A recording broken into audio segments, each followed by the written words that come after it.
Donc, ce que tu dois savoir, c'est que la marche vers la liberté financière est très complexe et avec beaucoup d'obstacles. Et c'est une marche très longue. C'est un chemin très, très long. Et ça nécessite une discipline solide et une rigueur dans la gestion.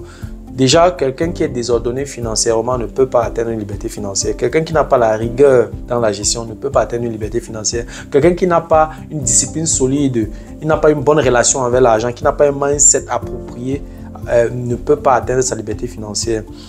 Et il faut savoir que tu dois faire de costauds sacrifices. Donc, il y a des choses que tu dois carrément oublier. Les distractions bizarres, tu dois annuler parce que ça te prend beaucoup de temps. Or, ton temps, c'est cher. Donc, ton temps, c'est de l'argent. Donc, du coup, tu as des costauds sacrifices à faire. Il y a certains même qu'avant d'atteindre la liberté financière, même leur famille, même leurs enfants, ils se sont déjà séparés parce que à un certain moment, si tu veux vraiment, si tu as beaucoup d'entreprises que tu coordonnes et tout, je ne sais même pas si tu auras 5 minutes pour ta famille. Donc, c'est très important. Il y a beaucoup de sacrifices que tu vas devoir faire. Si tu es quelqu'un qui aime trop, qui va vouloir aimer trop rester avec sa famille, qui va aimer trop les distractions et tout, tu ne pourras pas atteindre ta liberté financière. Salut à toi et merci encore une fois de plus d'avoir cliqué sur ma vidéo. Si c'est ta première fois de passer par ici, je m'appelle Fabrice Zopop, je suis ingénieur en génie mécanique et en même temps investisseur immobilier depuis plusieurs années déjà.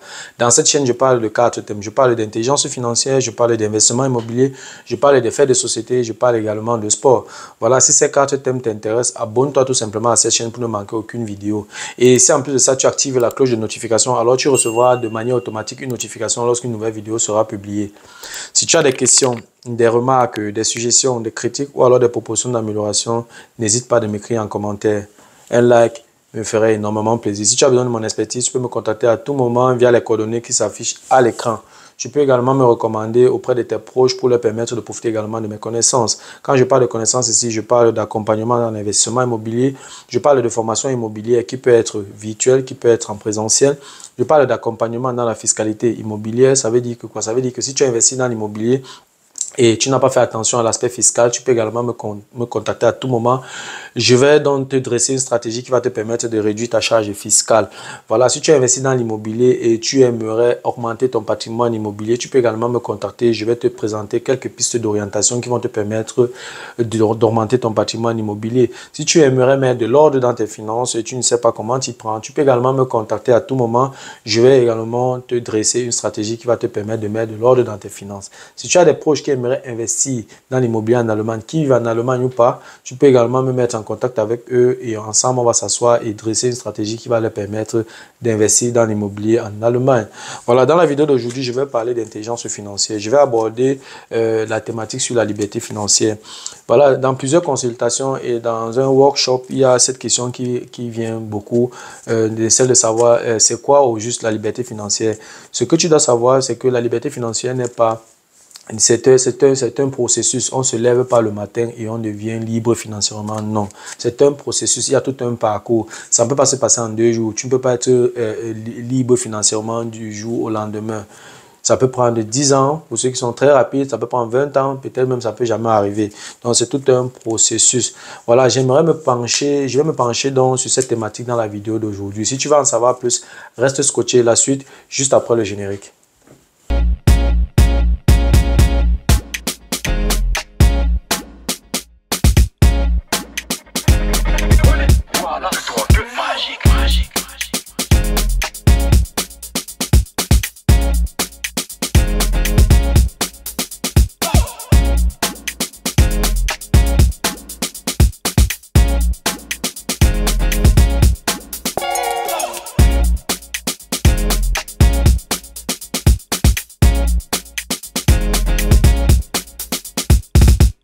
Voilà, comme je l'ai énoncé à l'introduction, je vais parler de la liberté financière dans la vidéo d'aujourd'hui. Je vais aborder cette thématique vraiment assieds-toi convenablement et vraiment prends note parce que nous allons entrer en profondeur. Je crois que ce que je vais te dire aujourd'hui, ça va beaucoup t'aider dans les prochains objectifs que tu vas te fixer. Ce que tu dois savoir, c'est que la liberté financière est un parcours de combattant. C'est un parcours où il y a beaucoup d'obstacles.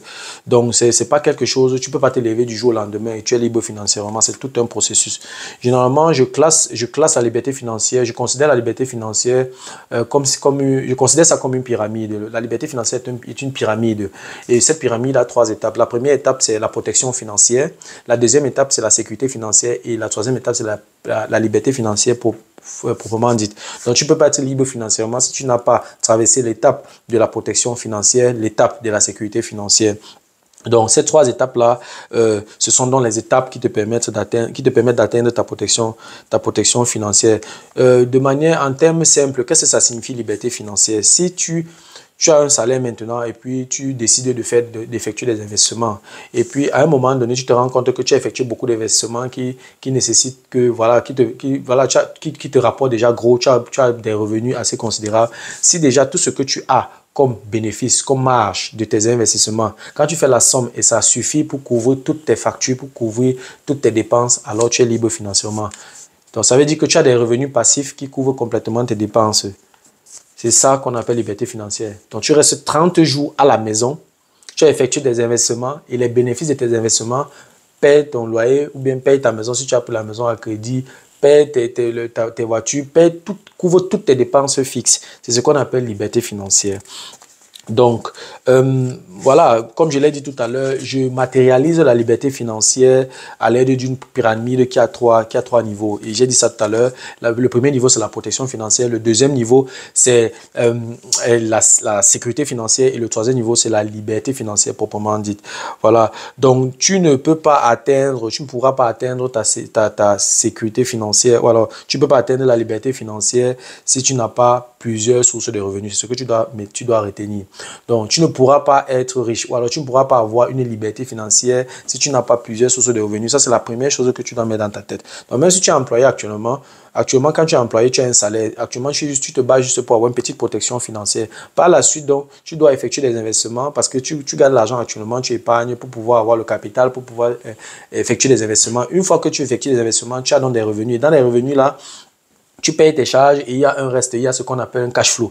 Si tu fais la somme de tes cash flow là et que ça couvre tes coûts fixes, alors tu as atteint la liberté financière. Donc, en fait, la règle fondamentale de la liberté financière, c'est tes revenus passifs, c'est-à-dire les revenus de tes investissements, ça doit être supérieur à tes coûts fixes. Donc, c'est ce que ça signifie. Donc, voilà, avant de continuer, je vais d'abord aborder chaque notion. J'ai parlé de 3 étapes de la pyramide. La première étape, j'ai parlé de la protection financière. La deuxième étape, j'ai parlé de la sécurité financière. Et la troisième étape, j'ai parlé de la liberté financière proprement dite. Commençons donc par la protection financière. La protection financière est la base de la pyramide de la liberté financière. En fait, la protection financière, ce n'est rien d'autre qu'une réserve qui te permet, n'est-ce pas, de couvrir tes dépenses en cas d'incapacité de travail. Il peut arriver, par exemple, que tu commences à travailler quelque part, tu as un salaire à un moment donné, tu fais un accident ou alors il y a quelque chose d'inattendu qui arrive et tu ne sais pas comment, voilà, tu as un vide, tu ne peux pas travailler et tu fais comment pour vivre si tu n'as pas de réserve. Donc, c'est à ce niveau que la protection financière sert. Donc, ça peut être par exemple la perte de ton boulot, ça peut être la faillite de l'entreprise, ça peut être un accident et qui t'a peut-être brisé un membre, ou tu t'es fait mal à la tête, ou tu ne peux plus vraiment travailler, ça peut être une maladie. Donc, pendant cette période-là, je veux dire quoi, tu tombes malade peut-être pour 8 mois et tu n'as pas de salaire. Si tu n'avais pas mis une réserve de côté qui va permettre que tu couvres tes coûts fixes pendant les 8 mois, tu tombes rapidement en faillite. C'est pour ça que tu dois avoir cette protection financière-là. C'est ça la protection financière. Donc, c'est juste un montant, une réserve que tu mets de côté au cas où si tu n'as plus la possibilité de travailler, que tu puisses quand même couvrir tes dépenses. Donc, comment donc ça se calcule? Comment se calcule donc cette réserve? Comment se calcule le minimum absolu? Ou alors la réserve minimum, n'est-ce pas, qui constitue ta protection financière? Parce que si on parle de protection financière, il y a un minimum qu'il faut avoir. Donc, ayant un salaire précis, un salaire fixe, comment est-ce que tu fais pour calculer ta protection financière? Quand est-ce que tu sais que tu as atteint ta protection financière? Je vais t'expliquer ça. En fait, ça se passe comment? Le minimum absolu, c'est quoi? Tu prends tes coûts fixes. Tes coûts fixes, tu connais tes coûts fixes. Donc, tout ce que tu dépenses, par exemple, pour payer ton loyer, pour payer ton carburant, l'assurance de ta voiture, ton assurance, je ne sais pas, tes autres assurances, ta nutrition, tout ce que tu dépenses, tout ce que tu as comme coûts fixes, n'est-ce pas? Ce minimum absolu, là, tu prends tes coûts fixes que tu vas multiplier par la durée. La durée, là, c'est par exemple les 8 mois dont j'ai parlé ici, là. Et généralement, je conseille mes clients, je conseille les personnes que j'accompagne de constituer une réserve au moins de 12 mois. Ça veut dire quoi? Ça veut dire que Si tu tombes malade aujourd'hui et que tu ne peux pas travailler, tu dois avoir au moins l'argent pour pouvoir vivre pendant 12 mois. En supposant que pendant les 12 mois, tu vas te rétablir ou alors tu vas trouver une autre solution pendant ce temps. Mais tu dois pouvoir vivre. Même si tu es en train de vouloir refaire une autre activité qui passe peut-être avec ton état de santé, il faudrait que pendant ce moment, tes factures ne vont pas diminuer, tes factures restent inchangées et tu vas devoir couvrir ces factures-là. Donc, il faut fixer cette durée-là. Et généralement, je conseille 12 mois. Donc ça veut donc dire que dans notre exemple ici, tu fais 12 mois dans l'incapacité de travailler. Ça veut dire quoi? Ça veut dire que je vais tout simplement faire, mon minimum absolu sera donc les coûts fixes en fonction donc de ton niveau de vie que tu vas multiplier tout simplement par 12 mois. Bon, on va faire un exemple un peu plus concret pour que ce ne soit pas trop, voilà, comme la musique classique.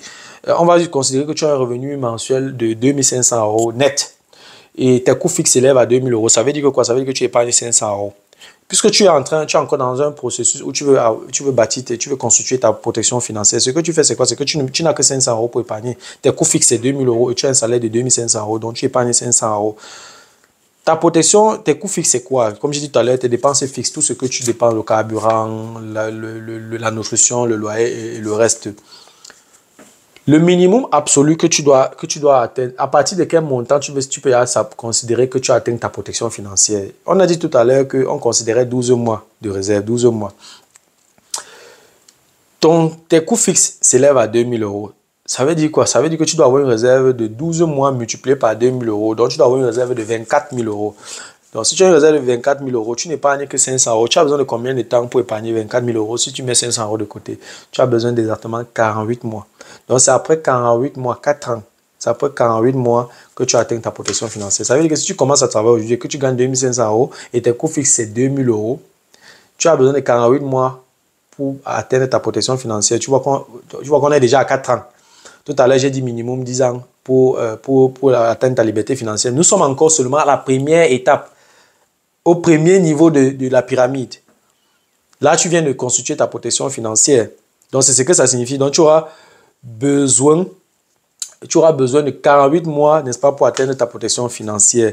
Et ce que tu dois savoir, c'est que ce que je dis n'est pas seulement valable pour les employés. Ce que je dis également valable pour les entrepreneurs, pour ceux qui sont à leur propre compte. C'est important d'avoir une protection financière parce que des choses inattendues peuvent arriver à tout moment. Donc ça, c'était la première étape de la pyramide. La deuxième étape de la pyramide, ou alors le deuxième niveau de la pyramide, donc c'est la sécurité financière. En fait, la sécurité financière, c'est quoi? Il faut savoir que la protection financière, on a parlé de 12 mois. Quand je dis il y a 12 mois, ça veut dire que cette protection financière est limitée sur le temps. Supposons que tu tombes malade pendant 12 mois. Tu fais 12 mois, tu ne travailles pas, tu n'as pas de salaire pendant 12 mois. Pardon, j'ai un peu soif là, je vais boire de l'eau.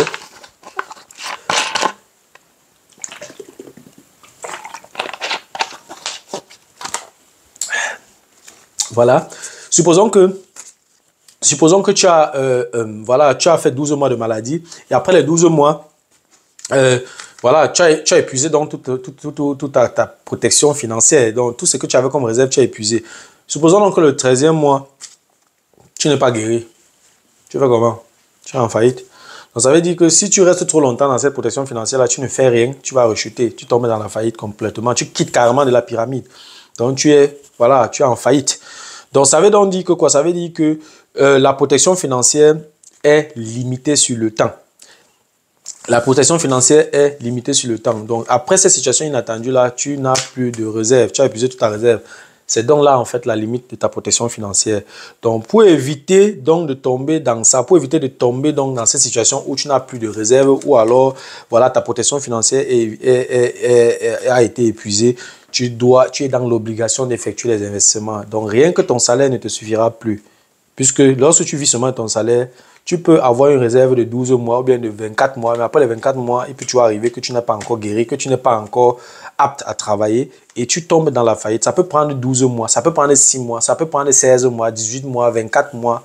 Mais si tu veux être à l'abri de ça, tu es obligé donc de faire des investissements.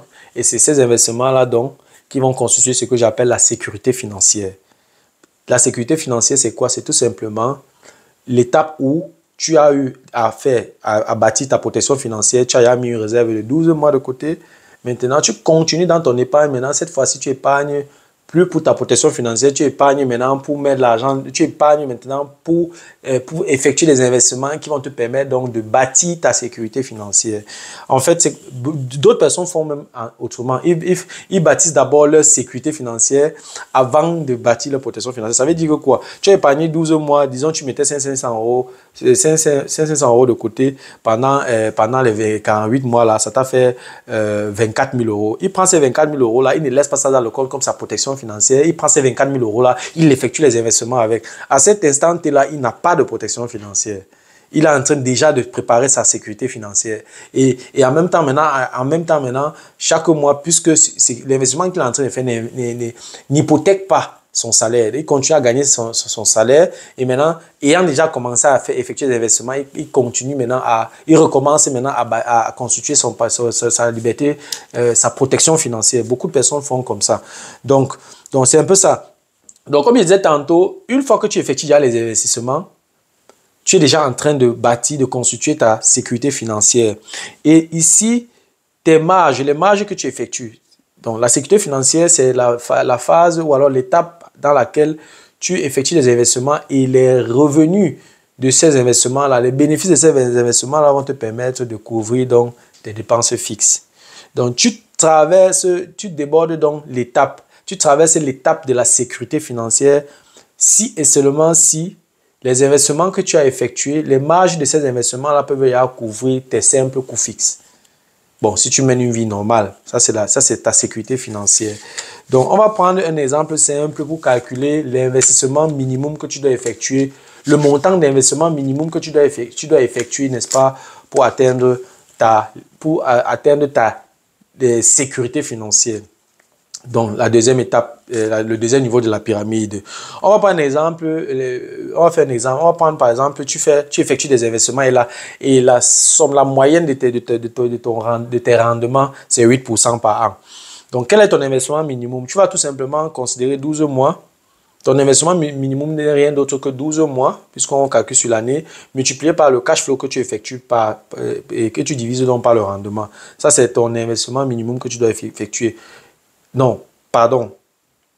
Ton investissement minimum,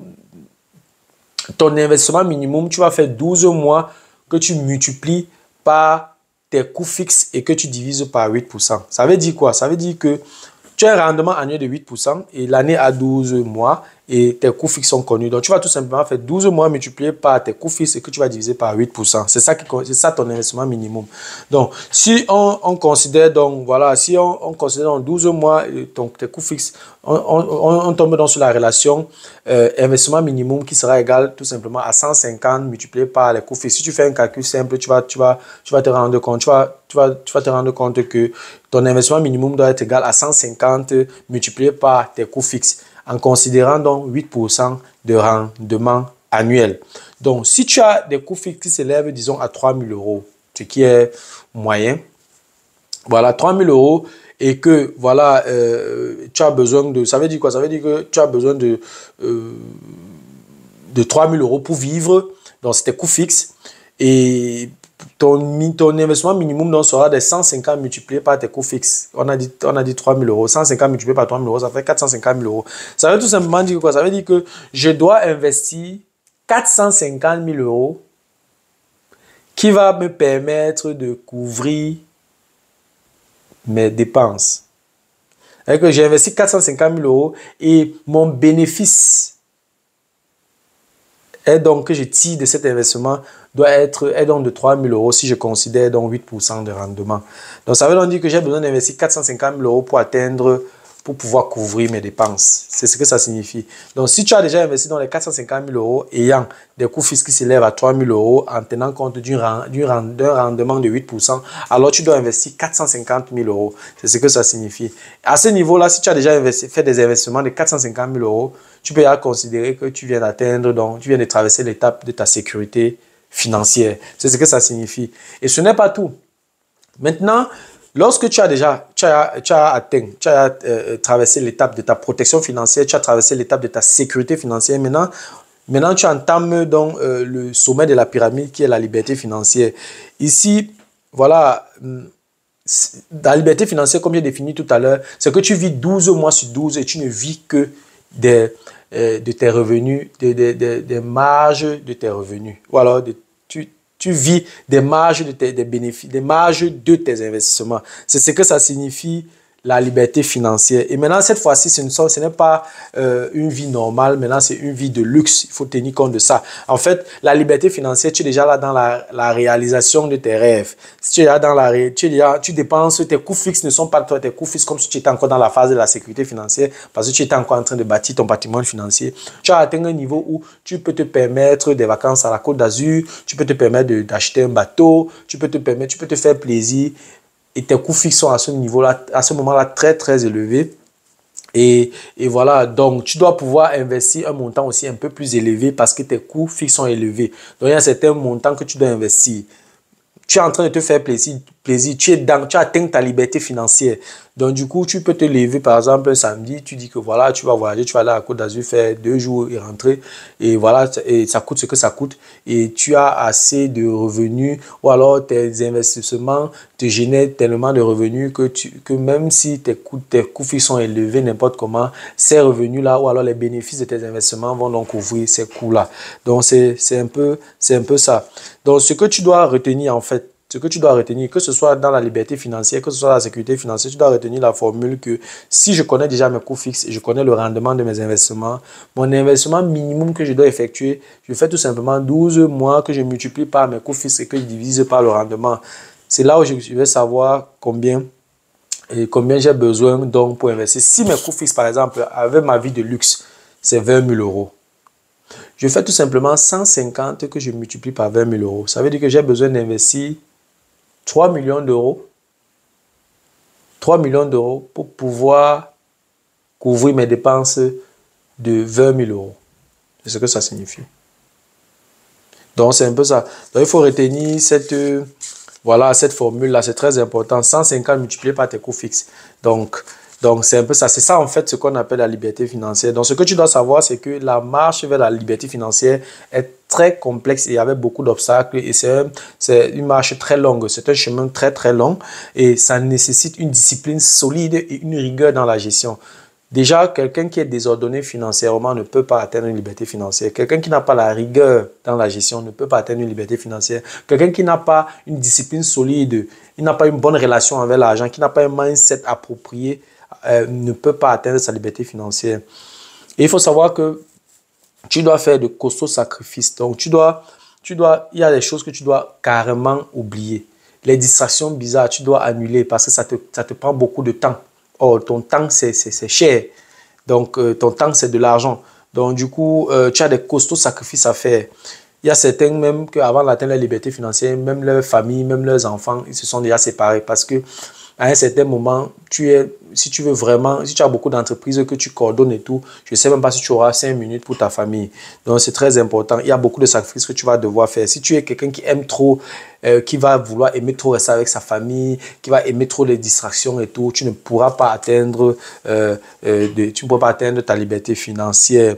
Et en plus de ça, tu ne peux pas aspirer à la liberté financière quand tu as peur des costauds chiffres. Parfois, dans certains séminaires ou alors pendant certains exposés, je parle parfois des chiffres de 500 000 euros, 1 million d'euros. Il y a certaines personnes qui me regardent comme un extraterrestre. Mais si tu veux être riche, si tu vas atteindre ta liberté financière, tu ne dois pas avoir peur des gros chiffres. Tu ne vas pas te voir en train de vouloir acheter un immeuble qui coûte 800 000 euros. Il manque 200 000 euros pour que ça fasse 1 million d'euros. Tu ne dois pas avoir peur de signer ça. Si tu as la bonité, la solvabilité qu'il faut, tu as l'apport personnel qu'il faut, tu signes même 1 million d'euros d'investissement. Où est le problème? Donc, et je profite également pour te rappeler que ne confonds pas, parce que beaucoup de personnes confondent protection financière, sécurité financière et liberté financière. C'est 3 notions complètement différentes. Il faut donc tenir compte de ça. Et je crois que j'ai été assez explicite dans ma vidéo et j'espère qu'à partir de maintenant, tu vas faire la différence entre la protection financière, la liberté financière et la sécurité financière et la liberté financière. Je te conseille déjà, si tu ne l'as pas encore fait, tu dois définir un montant que tu dois mettre de côté pour déjà bâtir ta protection financière. Il ne faudrait pas que tu perds le boulot ou que tu fasses un accident ou alors tu tombes malade puis tu n'as même plus 5 francs. Parce qu'il y a des gens parmi vous qui me regardez. Il y a des gens que dès qu'ils perdent le boulot, ils ne peuvent pas vivre un mois. Et c'est dangereux. C'est très dangereux. Donc, il faut tout faire pour avoir ta protection financière. C'est très important. Voilà, c'était tout pour la vidéo d'aujourd'hui. J'espère que la vidéo t'a plu. J'espère que la vidéo a été à la hauteur de tes attentes. Voilà, si la vidéo t'a plu, je te prie de la partager au maximum. Voilà, si tu aimerais de temps en temps regarder ce genre de vidéos, ou alors si les contenus, ou alors les thématiques que j'aborde dans cette chaîne t'intéressent, je te prie de t'abonner à cette chaîne pour ne manquer aucune vidéo. Si en plus de ça, tu actives la cloche de notification, alors tu recevras de manière automatique une notification lorsqu'une nouvelle vidéo sera publiée. Si tu as des questions, des suggestions, des remarques, des critiques ou alors des propositions d'amélioration, n'hésite pas à m'écrire en commentaire. Un like me ferait énormément plaisir. Si tu as besoin de mon expertise, tu peux me contacter à tout moment via les coordonnées qui s'affichent à l'écran. Tu peux également me recommander auprès de tes proches pour leur permettre de profiter également de mes connaissances. Merci encore pour ta disponibilité. Merci pour ton attention. C'était Fabrice de Imo Génie. On se dit donc au revoir et à la prochaine. Ciao.